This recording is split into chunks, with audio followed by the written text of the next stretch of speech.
சந்தோஷம் சந்தோஷம் வாழ்க்கையின் பாதி பலம். சந்தோஷம் இல்லை என்றால் மனிதர்க்கு ஏது பலம். புயல் மையம் கொண்டால் மழை மண்ணில் உண்டு. எந்த தீமைக்குள்ளும் சிறு நன்மை உண்டு. ஓ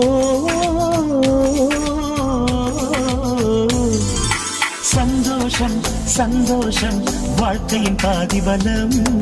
சந்தோஷம் இல்லை என்றால் மனிதற்கு ஏது பலம். புயல் மையம் கொண்டால் மழை மண்ணில் உண்டு. எந்த தீமை கொள்ளும் சிறு நன்மை உண்டு.